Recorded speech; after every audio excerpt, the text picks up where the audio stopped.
Bonjour, nous sommes de retour sur Direct Investisseur et nous retrouvons tout de suite Jérôme Vinerier. Jérôme Vinerier qui est en duplex avec nous. Bonjour Jérôme. Bonjour Lucie, bonjour Antoine. Pardon, alors je n'ai pas mis d'écoute. Voilà, hop là, donc je vous entends Jérôme. Alors on va parler de valeurs avec vous, on parle notamment d'un secteur qui fait un peu office de valeur refuge, c'est le secteur immobilier. Effectivement, le secteur immobilier qui conserve une tendance haussière, on l'évoquait la semaine dernière, à la différence des indices boursiers européens qui sont plutôt en zone léthargique, du fait de la situation du secteur de l'énergie. Le pétrole continue de baisser, les ressources de base sont toujours sous pression. On a comme ça des secteurs qui sont sous-performants et d'autres qui sont surperformants. C'est le cas du secteur immobilier avec au niveau européen plusieurs valeurs, dont des françaises et des néerlandaises. On avait évoqué Unibail-Rodamco qui est un poids lourd de ce secteur. On avait évoqué Klépierre et également Corio, un acteur néerlandais.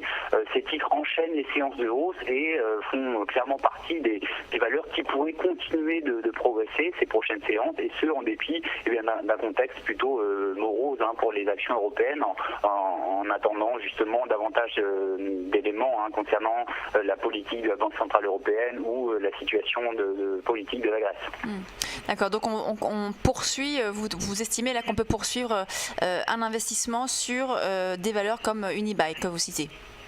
On peut rester positionné. Ces valeurs ont un potentiel d'appréciation d'une quinzaine de pourcents. On a progressé depuis le franchissement des résistances.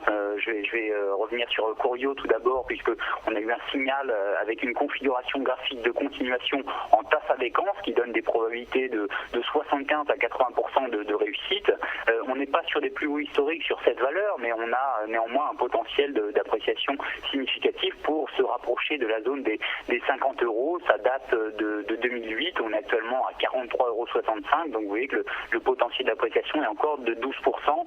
C'est la même chose sur Klépierre ou Unibail-Rodamco qui sont des valeurs un peu plus importantes, en particulier pour Unibail-Rodamco, puisqu'on appartient à l'AEX, l'indice néerlandais, également au CAC 40. On est là pour le coup sur de nouveaux plus historiques, on avance un peu plus lentement, mais on a là aussi une très belle figure de continuation. On a longuement consolidé sous les 214 € qu'on a franchi la semaine dernière, donc on devrait poursuivre le mouvement haussier de façon progressive en direction des 250 €. Là aussi, c'est une résistance psychologique plus que historique, puisqu'on est actuellement sur de nouveaux records. Donc voilà, on sent clairement une dynamique à la différence des indices, puisque vous le voyez, le CAC 40 actuellement est affecté par Total qui recule de 2%. On est à 4220 points. On a marqué un plus bas à 3800 points en octobre, un plus haut à 4600 points en juin dernier. Donc on est vraiment au milieu de range, alors que ces valeurs inscrivent régulièrement de nouveaux sommets. C'est là vraiment les principes de base d'une dynamique de moyen terme, et clairement le secteur comme ces valeurs en font état. Mais on a également d'autres valeurs sur le marché français en dehors de ces secteurs qui sont bien orientés. Donc, alors il y a justement le secteur qu'il convient de privilégier. Jérôme, il y a aussi le secteur du vieillissement de la population qui est un secteur aussi qui commence qui marche bien. Est-ce que vous avez des valeurs justement précisément là-dessus qui attirent votre attention? Je n'ai pas entendu le secteur. Le secteur du vieillissement de la population, notamment comme Korian Medica, comme on le voit à l'écran. Oui, effectivement, c'est vrai que dans ce secteur et plus généralement le secteur de la santé, on est toujours bien orienté. Korian Medica, où on a également Ipsen dans le secteur médical, mais on a eu de beaux signaux sur ces valeurs dernièrement. Je vais prendre en détail Korian Medica qui hier en particulier a fait une belle séance de hausse. On a progressé de 5,5%. On est actuellement pour le coup sur la valeur sur de nouveaux plus hauts historiques. Plus haut historique, on est sur les plus hauts depuis 2007.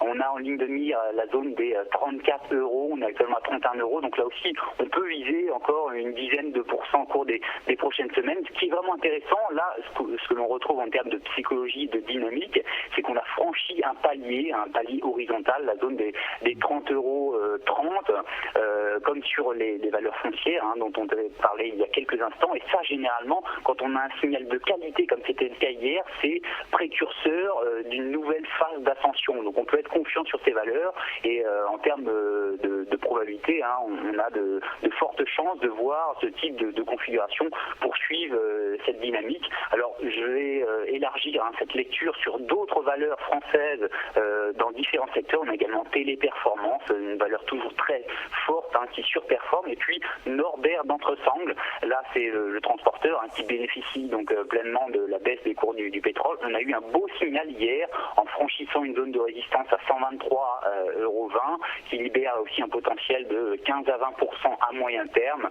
Donc c'est un titre qui pourra aller chercher la zone des 145-150 € au cours du premier trimestre, voire premier semestre. C'est toujours difficile de savoir quel sera le rythme de cette nouvelle dynamique, mais là aussi on marque un nouveau plus historique, on franchit des résistances, donc c'est clairement le signe que le courant acheteur continue de se positionner sur la valeur, ce qui devrait continuer de porter ses effets.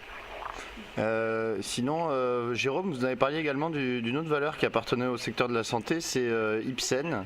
On a vu qu'Ipsen a fait un nouveau plus historique hier d'ailleurs, aux alentours de 46 €.